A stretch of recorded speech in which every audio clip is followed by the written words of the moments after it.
You have no idea what it is like to hear the footsteps of a giant like Beethoven behind you.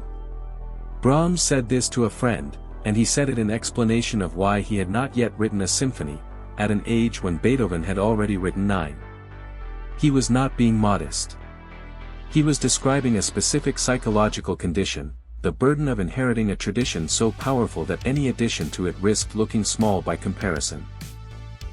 Johannes Brahms spent 21 years revising and discarding drafts before he published his first symphony in 1876. He was 43. The conductor Hans von Bülow called it the 10th Symphony, meaning it was the only piece since Beethoven's 9th worthy of the succession. The description was both a tribute and a pressure, and Brahms received it as both. He spent the rest of his career writing music that was simultaneously backward-looking and forward-pointing, rooted in the forms of the 18th century and saturated with the emotional world of the 19th, and entirely, unmistakably his own. Hamburg, the port city that shaped him. Johannes Brahms was born on May 7, 1833, in Hamburg, in a working-class household that had music but not money. His father Johann Jacob was a practical musician. He played double bass, French horn, and violin at whatever venues would hire him, including the taverns and dance halls of the port district. He recognized his son's ear early and found him a piano teacher. The first serious teacher was Otto Friedrich Willibald Kossel, who passed Brahms on to Eduard Marxsen when the boy was clearly outpacing what Kossel could offer. Marxsen was one of the finest pedagogues in Hamburg, deeply versed in Bach and Beethoven, and he understood from early on that Brahms was not simply talented but exceptional in a way that required careful cultivation rather than standard training. He taught him counterpoint, analysis, and the logic of formal structure while the boy absorbed them with the kind of systematic thoroughness that would define his compositional practice for the rest of his life. From the age of 13, Brahms played evenings in Hamburg's port taverns and dance halls to earn money for the family. He never wrote about this period in terms that revealed much of what it cost him, but the experience, performing popular music for working-class audiences in environments that were loud, crude, and sometimes dangerous, night after night while trying to become a serious composer during the day, left visible marks on his character. A wariness about pretension, a directness that could shade into bluntness, a capacity for sustained discipline that his peers found remarkable and sometimes inhuman. Schumann's prophecy and the weight it carried. In 1853, Brahms traveled with the Hungarian violinist Ede Remenyi on a concert tour that changed his life 3 times in quick succession. He met Joseph Joachim, the violinist who would become his closest musical friend and collaborator. He met Franz Liszt, who played through Brahms's manuscripts at sight and offered his patronage, which Brahms declined, possibly falling asleep during Liszt's own playing, depending on which account you believe. And he met Robert and Clara Schumann in Dusseldorf. Robert Schumann was already ill, the mental deterioration that would eventually lead to his breakdown and institutionalization was advancing. But he was still a force in German musical life, and what he heard in Brahms's manuscripts produced an immediate and extreme response. He published an article in his journal, the Neue Zeitschrift für Musik, under the title, New Paths, which announced Brahms to the German musical world as the chosen successor of the classical tradition, the musician destined to give definitive form to the spirit of the age. It was the most extravagant endorsement one major composer had given another in decades. Brahms was 20 years old. The article made him famous overnight and paralyzed him for years. He was not a man who took praise lightly or let himself off easily, and the expectation Schumann had attached to him, that he would be not merely a good composer but the savior of German music, sat on his shoulders with considerable weight. He responded by destroying finished work that did not satisfy him, by revising obsessively, by refusing to publish pieces until he was certain they would survive judgment. The first piano concerto, which eventually appeared in 1859, had been worked and reworked for years before he allowed it out. It was a disaster at its Leipzig premiere. He kept writing anyway. Clara, the love he never resolved. When Robert Schumann attempted suicide in February 1854 and was committed to the sanatorium at Endenich, Brahms moved to Dusseldorf and took over the practical management of the Schumann household. Clara was 34, with 7 children and a husband who would never fully recover. Brahms was 20. He handled finances, correspondence, the logistics of a family in crisis, and the emotional needs of a woman who was simultaneously one of the most celebrated pianists in Europe and a person whose world had just collapsed. What developed between them has been analyzed, speculated about, and argued over by biographers ever since. The letters they exchanged, hundreds of them, over decades, move between tenderness and restraint, between declarations that approach love and careful retreats from the word itself. Clara was 14 years older than Brahms. She was his mentor's wife. She was the standard by which he measured musical intelligence throughout his life. She championed his work when critics dismissed it and played his music publicly when he could not bear to hear it performed. He never married anyone. She never remarried after Robert's death in 1856. Whether the relationship was ever physical is unknown and probably unknowable. They destroyed large portions of their correspondence at various points.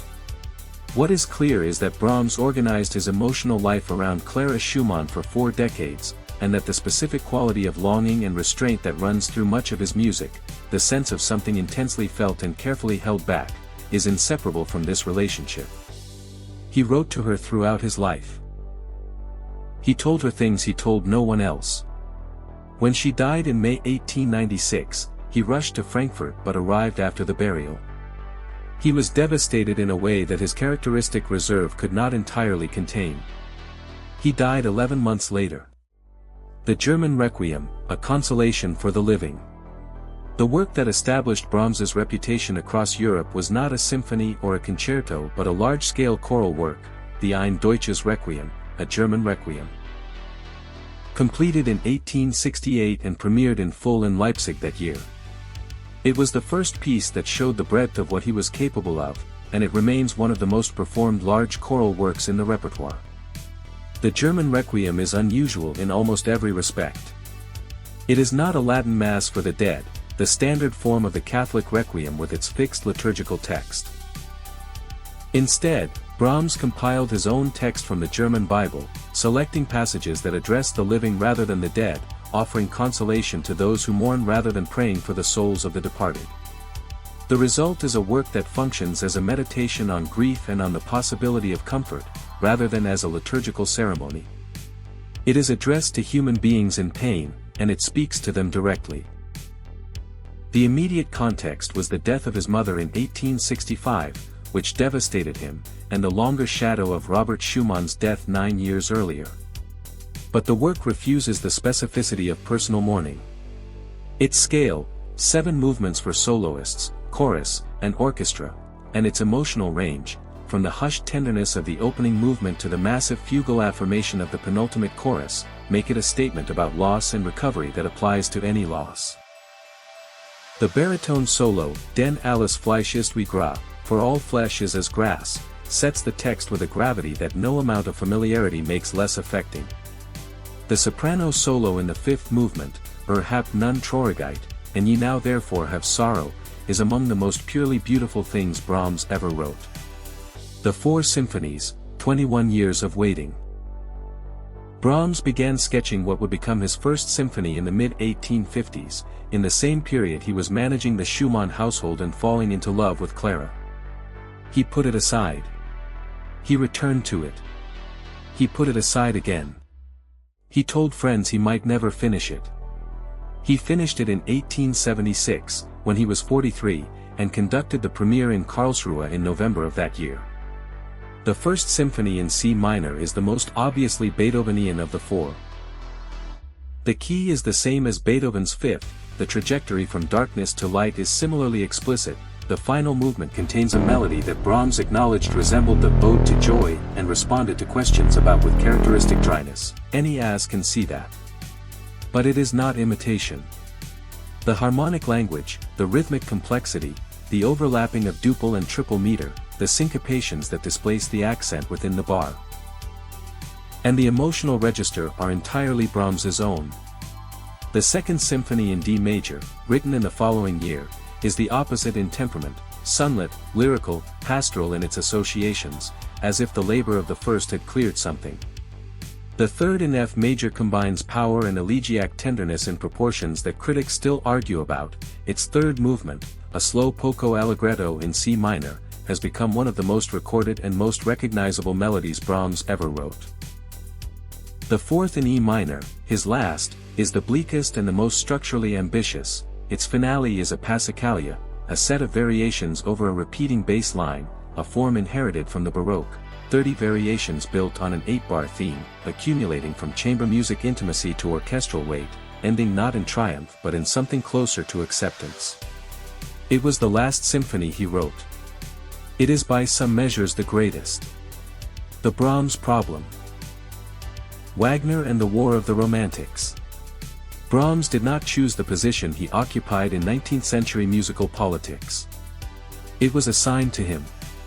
When the critic Eduard Hanslick and his circle made Brahms the standard-bearer of absolute music, music that expressed itself through purely musical means, without programs or theatrical apparatus. They were simultaneously making him the opponent of Richard Wagner and Franz Liszt, who were pushing German music toward opera and program music respectively. Brahms had mixed feelings about this.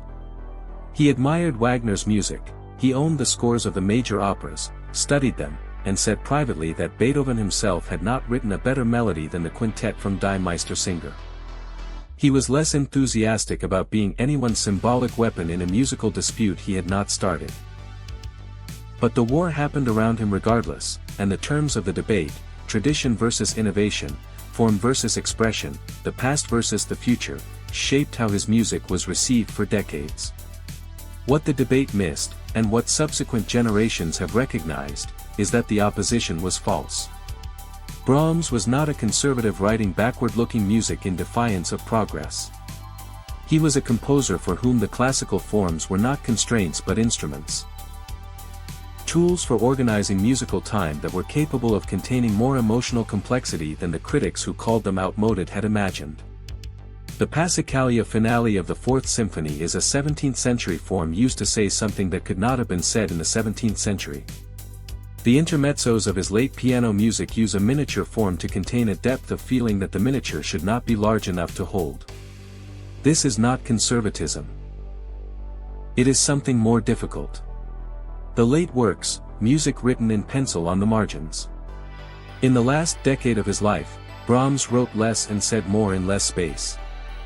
The four sets of piano pieces, Opus 116 through 119, published between 1892 and 1893, are collectively called the late piano works, and they are among the most intimate and most searching things he wrote. They are mostly short. Intermezzos, capriccios, rhapsodies, each complete in itself, each exploring a narrow emotional territory with extreme precision. There is no external drama in them, no virtuosic display. They sound like music written for oneself, or for one other person, in the knowledge that the audience for such music is necessarily small. Clara Schumann died on May 20, 1896. Brahms wrote the Vier Ernst Gesänge, for serious songs, Op.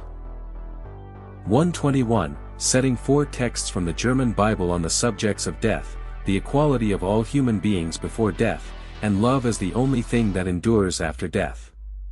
They are the last major work he completed. He knew he was ill when he wrote them, and the texts he chose, for that which befalleth the sons of men befalleth beasts, and finally, from Paul's letter to the Corinthians, the hymn to love. Suggest a man putting his affairs in order with the same methodical care he had brought to everything else. Brahms died on April 3, 1897, in Vienna, of liver cancer. He was 63 years old. He was buried in the central cemetery of Vienna, where Beethoven and Schubert are also interred. At his funeral, the flags of the Hamburg harbor flew at half-mast, the city that had not given him the job he wanted, honoring, belatedly, the man it had produced.